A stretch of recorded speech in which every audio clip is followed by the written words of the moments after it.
నమస్తే tea news special ఇంటర్వ్యూకు స్వాగతం. నేను మీ సీతారామరాజు. అపార అనుభవానికి లభించిన అరుదైన గౌరవం, సుదీర్ఘ రాజకీయ ప్రస్థానంలో వివాదరహితులుగా అందరికీ ఆమోదయోగ్యులుగా చేపట్టిన ప్రతి పదవికి వన్నె తెచ్చిన పోచారం శ్రీనివాసరెడ్డి గారు రాష్ట్ర శాసనసభ స్పీకర్గా బాధ్యతలు చేపట్టారు. మనతో పాటు మాట్లాడడానికి స్పీకర్ పోచారం శ్రీనివాసరెడ్డి గారు ఉన్నారు.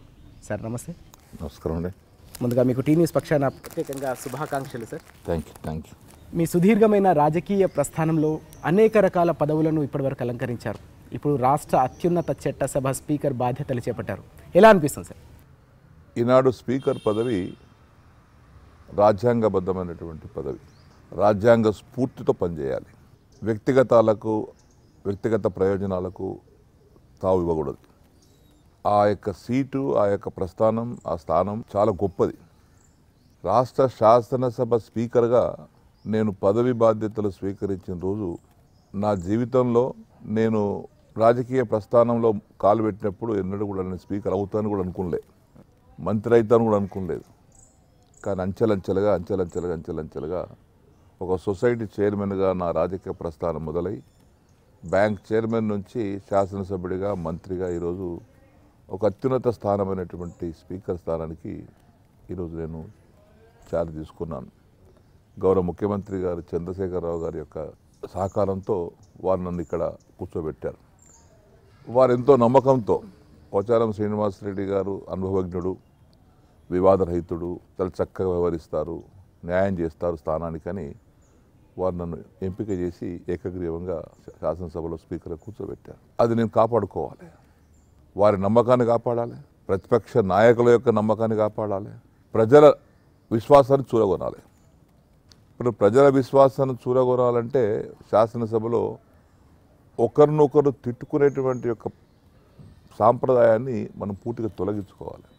ప్రతి వర్డ్, ప్రతి శబ్దం, ప్రతి అక్షరం శాసనసభలో మాట్లాడేటువంటిది చాలా విలువైనటువంటి శబ్దం, అక్షరం. ఏదో చిల్లర మల్లరగా నువ్వు అంతా నేను ఇంత అనుకుంటే అది చాలా అన్యాయం అవుతుంది. కాబట్టి శాసనసభ స్పీకర్ స్థానంలో నేను ఎప్పుడైతే చార్జ్ తీసుకున్నానో నేను మనస్ఫూర్తిగా అంగీకరించి, సరే మంత్రిగా చేశాను. మంత్రిగా చేసినప్పుడు బాధ్యతలు వేరుంటాయి, స్పీకర్ బాధ్యతలు వేరుంటాయి. ఈ రాజ్యాంగ స్ఫూర్తితో రాజ్యాంగమైనటువంటి పదవి, కాన్స్టిట్యూషనల్ పదవి కాబట్టి దీని విలువలు కాపాడవలసిన అవసరం ఉంది. ప్రయోజనాలు ఫలప్రదమయ్యే విధంగా, చర్చలు ఫలప్రదమయ్యే విధంగా శాసనసభ్యులను అవసరం అనుకుంటే మాట్లాడే అవకాశం అందరికి ఇస్తాం. కానీ స్పీకర్గా ఏదో మాట్లాడుతూ ఉంటే, దాని మీద వాళ్ళు విమర్శిస్తూ ఉంటే, దానికి ఆ రాష్ట్ర ప్రజలకు ఉపయోగపడినటువంటి అంశాలు మాట్లాడుతూ ఉంటే అది కొంత వాళ్ళను నిర్బంధించాల్సిన, ఆపాల్సిన అవసరం ఉంటుంది. కాబట్టి రాష్ట్ర స్పీకర్ స్థానం, సభాపతి స్థానం, శాసనసభ సభాపతి స్థానం ఇది ఒక అత్యున్నత స్థానం, పవిత్ర స్థానంగానే భావిస్తా ఉన్నాను. శాసనసభ వేదికగా అర్థవంతమైన చర్చలు జరగాలని ప్రజలు కూడా కోరుకుంటున్న సందర్భం కనిపిస్తుంది. ఈ నేపథ్యంలో సభ్యులకు సంబంధించిన బాధ్యత ఎట్లా ఉండాల్సిన అవసరం కనిపిస్తోంది? నిబద్ధతతో పనిచేసినప్పుడు, మనస్ఫూర్తిగా కమిట్మెంట్గా పనిచేసినప్పుడు ఫలితాలు వస్తాయి. అదే అవకాశం ముఖ్యమంత్రి గారు నాకు వ్యవసాయ శాఖ ఇచ్చినప్పుడు వారి సూచన మేరకు, వారి ఆదేశాల మేరకు శాఖ మంత్రిగా ఇలా దేశంలోనే వ్యవసాయ శాఖ ఒక ఆదర్శవంతమైనటువంటి శాఖగా అందరూ పొగుడుతూ ఉన్నారు. మన ముఖ్యమంత్రి గారు కూడా స్పీకర్ ఎన్నిక సందర్భంలో వారు కూడా మాట్లాడుతూ చాలా గొప్పగా నన్ను పొగిడారు. అంటే వాళ్ళ మనసులో ఉన్నటువంటి, ఆయన మనసులో ఉన్నటువంటి అభిమానం దాచుకున్నటువంటిది ఆయన ఆ రోజు ఉరకబోశారు. శాసనసభలో చెప్పారు మనస్ఫూర్తిగా. అందరు సభ్యులు కూడా దాదాపు అదే మాట్లాడారు. సో వ్యవసాయ శాఖ మంత్రిగా నేను రాష్ట్ర వ్యాప్తంగా ముఖ్యమంత్రి గారి యొక్క సూచన మేరకు హెలికాప్టర్లు తిరగడం కానీ, ఇంతవరకు దేశంలో ఒక మంత్రికి హెలికాప్టర్ ఎన్ని రోజులు ఇచ్చినటువంటి ప్రభుత్వం ఏది లేదు. ఏ ముఖ్యమంత్రి కూడా ముఖ్యమంత్రి గారు ఎంబడి హెలికాప్టర్ పోతారు. కానీ ఒక 3 దఫాలుగా వారం రోజులు హెలికాప్టర్ ఇచ్చి సిరన్నాను తిరిగిరాను, నీ వ్యవసాయ శాఖ గురించి మొత్తం రాష్ట్ర వ్యాప్తంగా ఈ రైతు బంధు పథకం కానీ, రైతు జీవితాలు కానీ, రైతు సమన్వయ సమితిలు కానీ ఇవన్నీ చూసుకో అని చెప్పి పంపించి నన్ను అవకాశం కలిగించారు. ఆ యొక్క ఫలితం కనబడదు వారికి. నేను తిరుగుతున్నప్పుడు వచ్చినటువంటి రిపోర్ట్, ఫీడ్బ్యాక్ ఆయనకు అర్థమైంది. కాబట్టి ఇవాళ వ్యవసాయ శాఖ ఒక అత్యున్నత శాఖగా తయారైంది రాష్ట్రంలో. ప్రతి ఒక్కరు ఇప్పుడు వ్యవసాయ దిగు చూస్తున్నారు. దేశంలో ఎప్పుడైతే మనకి తెలంగాణలో ముఖ్యమంత్రి గారు రైతు బంధు పథకం ప్రవేశపెట్టి రైతు బీమా ప్రవేశపెట్టిన తర్వాత దేశమంతా మన రాష్ట్రం వైపు చూస్తూ ఉన్నారు. ఈ యొక్క పథకాలు అమలు చేయాలని చూస్తున్నారు. ఆ విధంగా ఆదర్శవంతంగా పనిచేశాం. ఈ స్పీకర్గా కూడా అదే రీతిలో నేను పనిచేస్తాను. ఆ సభకు ఉందాతనం వచ్చే విధంగా, సభకు గౌరవం వచ్చే విధంగా, మంచి పేరు వచ్చే విధంగా, ఏదో ఆషామాషి కాకుండా నిబద్ధతతో నిష్ఠతో చక్కగా పనిచేసి తెలంగాణ రాష్ట్ర సభ కూడా ఎట్లయితే వ్యవసాయ శాఖ దేశంలోనే ఒక ఆదర్శంగా తయారైందో అదేవిధంగా రాష్ట్ర శాసనసభను కూడా దేశంలోనే ఆదర్శంగా తయారు చేసే విధంగా నా యొక్క చర్యలు ఉంటాయని చెప్పేసి కూడా తెలియపరుస్తా ఉన్నాను. పోచారం శ్రీనివాసరెడ్డి గారిగా మీరు రాష్ట్ర ప్రజలకు సుపరిచితులు, కానీ రాష్ట్ర ముఖ్యమంత్రి గారు ఎంతో ఆప్యాయతతో ప్రేమతో మీకు పెట్టుకున్న పేరు లక్ష్మీపుత్రుడని. ఎలా అనిపించింది మీకు? నా జీవితంలో ఒక ముఖ్యమంత్రి హోదాలో ఉన్నటువంటి వ్యక్తి నిండు మనసుతో ఆత్మీయతతో మా పోచారం సేనన్న లక్ష్మీపుత్రుడని కొన్ని వందల సభలు చెప్పాడు, బహిరంగ సభలో చెప్పారు. మా సేనన్న లక్ష్మీపుత్రుడు దేశంలో ఏ వ్యవసాయ శాఖ మంత్రి చేయని విధంగా చాలా మంచి పనులు చేస్తున్నాడు. వారు వచ్చిన తర్వాత వ్యవసాయ శాఖ చేపట్టిన తర్వాత రాష్ట్రంలో పంటలు బాగా పండుతున్నాయి, రైతులు బాగా లబ్ధి పొందుతున్నారు, మంచి దిగుబడి వస్తుంది. వారి యొక్క మంచి కాలు, శుభం కాలు. కాబట్టి అందుకే నేను వారి లక్ష్మీపుత్రులని పిలుస్తున్నానన్నారు. ఎందుకంటే రాష్ట్రంలో వారు అన్నదానికి అర్థం ఏంటంటే లక్ష్మీపుత్రుడు అంటే పోచారం శ్రీనివాసరెడ్డి జేబులో డబ్బులు కాదు, రాష్ట్ర రైతాంగం అంటే 170% మంది ప్రజలలో రైతులే ఉన్నారు. వారు ఆనందంగా ఉంటే అంత ఆనందం ఉన్నట్టుగానే. రైతులు ఎప్పుడైతే ఆనందంగా ఉంటారో సమాజం మొత్తం ఆనందంగా ఉంటుంది, వ్యాపారాలు నడుస్తాయి, అన్నీ కూడా బ్రహ్మాండంగా నడుస్తాయి.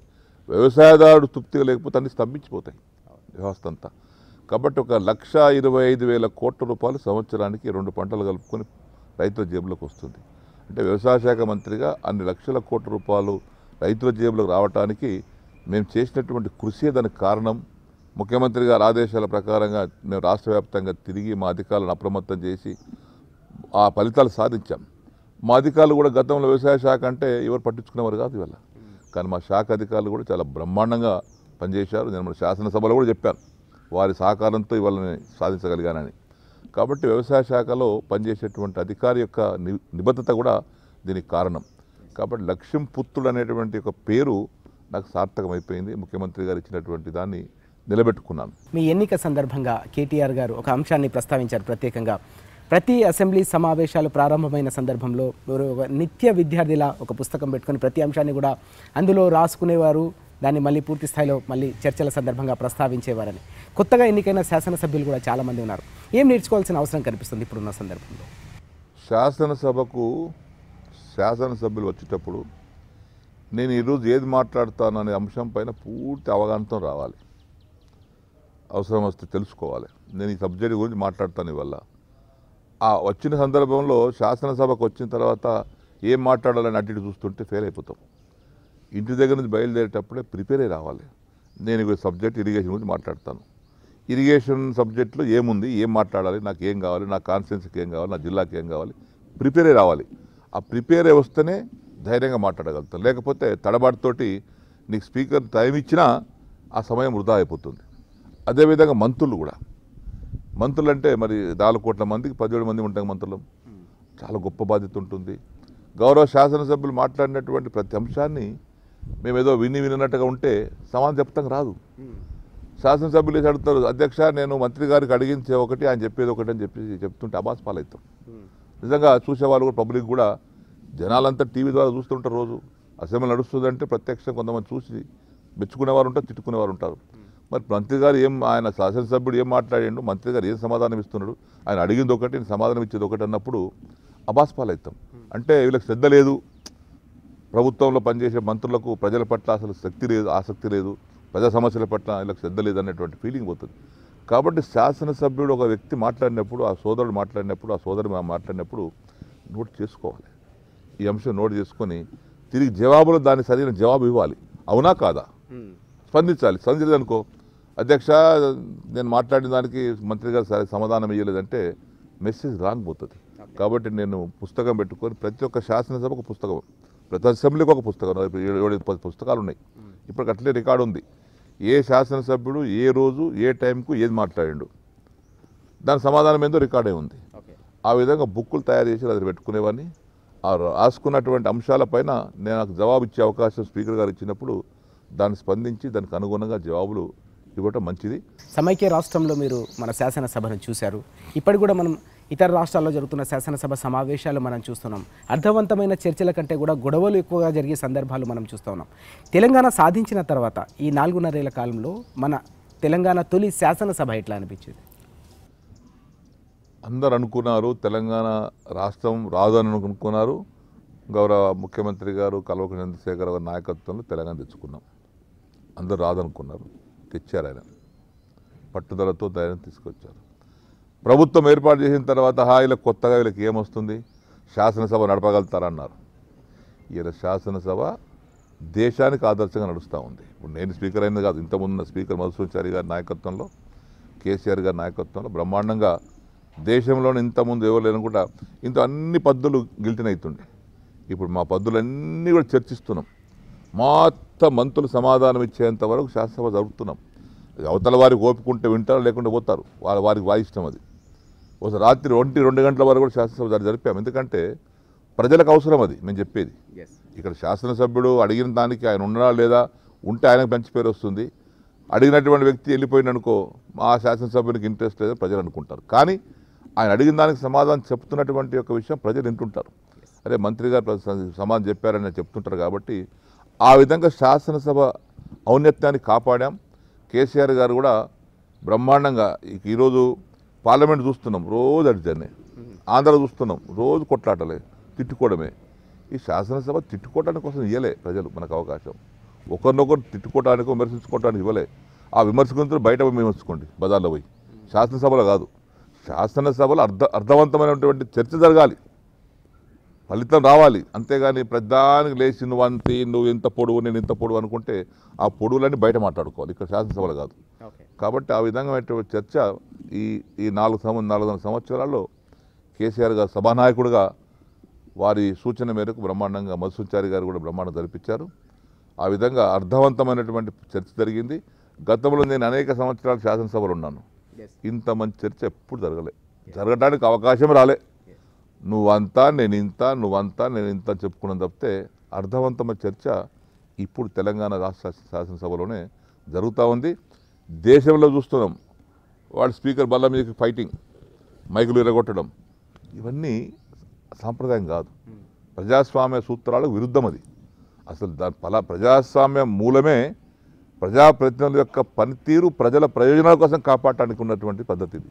కానీ వ్యక్తుల కోసం తిట్టుకోవడం, కొట్టుకోవడం అనేది ఇది మంచి సాంప్రదాయం కాదు. సభ సజావుగా నిర్వహించాలంటే సభాపతిగా మీతో పాటుగా సభ్యుల సహకారం కూడా అంతే అవసరం ఉంటుంది.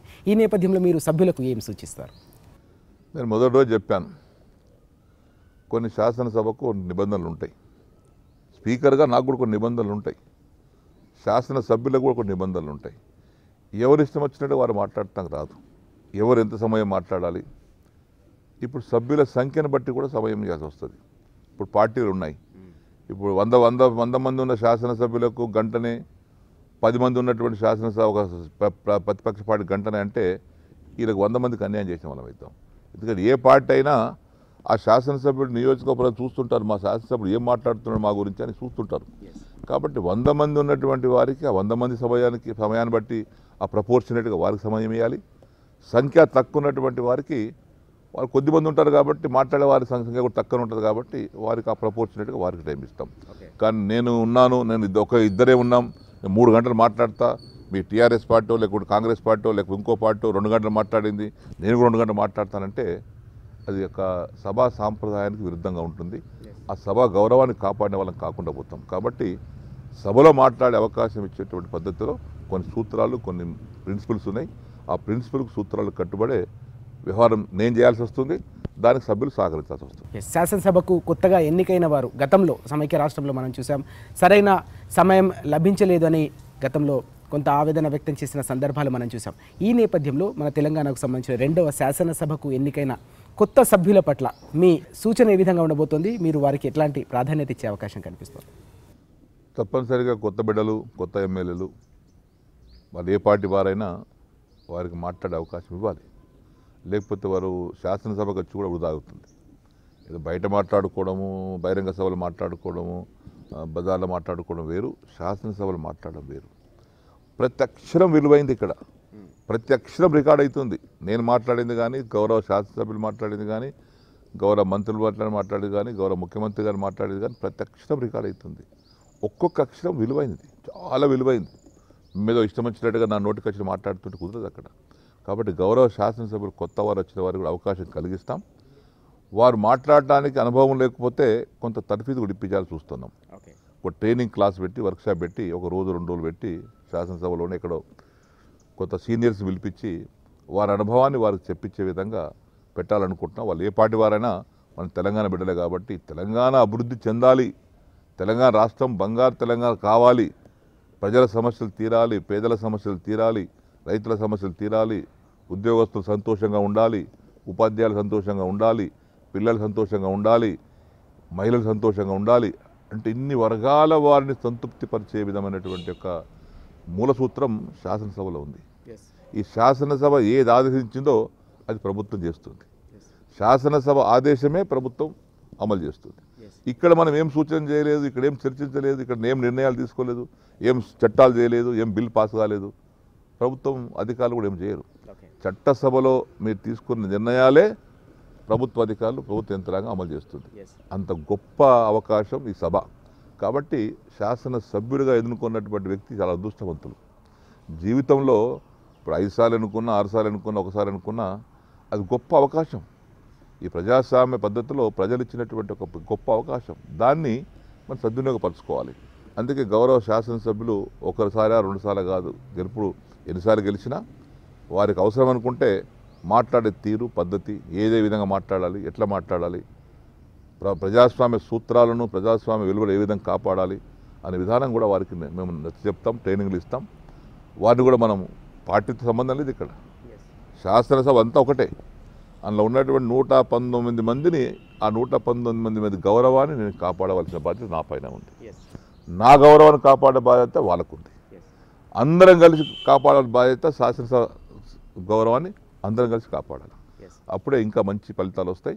బ్రహ్మాండమైనటువంటి ముఖ్యమంత్రి గారు బంగారు తెలంగాణ అంటే బంగారు పల్లెల్లో అన్నం పెట్టేది కాదు. ఇది తెలంగాణ రాష్ట్రంలో నివసిస్తున్నటువంటి ప్రతి పౌరుడు, ప్రతి వ్యక్తి నేను ఆనందంగా ఉన్నాను, నాకు అన్ని విధాలుగా ప్రభుత్వం చేసింది, నేను ఇంతవరకు ఇంత ఆశించలేదు, నాకు అన్ని సౌకర్యాలు ఉన్నాయి, రైతులకు అన్ని సౌకర్యాలు ఉన్నాయి, పేద ప్రజలకు అన్ని సౌకర్యాలు వచ్చినాయి, మేము మంచి బతుకుతున్నాం అనేటువంటి ఒక భావన కలిగినప్పుడే దానికే బంగారు తెలంగాణ అంటారు. ఆ బంగారు తెలంగాణ సాధించే దిశలో గౌరవ శాసనసభ్యులందరూ మనస్ఫూర్తిగా నాకు సహకరించి రాష్ట్ర శాసనసభకు ఒక మంచి పేరు ప్రతిష్ట తెచ్చే విధంగా వారు కూడా నాకు సహకరించాలని చెప్పేసి కూడా మీ ద్వారా వారికి మరొకసారి విజ్ఞప్తి చేస్తున్నాను. చివరిగా మనం చూస్తున్నాం, రాష్ట్ర ముఖ్యమంత్రి గారు ఇవాళ చేస్తున్న ఆలోచన రేపు దేశానికి ఆచరణగా మారుతుంది. మన రాష్ట్రానికి సంబంధించిన పథకాలు ఇతర రాష్ట్రాలకు ఆదర్శంగా నిలుస్తున్నాయి. ప్రభుత్వ పాలన దేశానికి ఆదర్శంగా నిలుస్తుంది.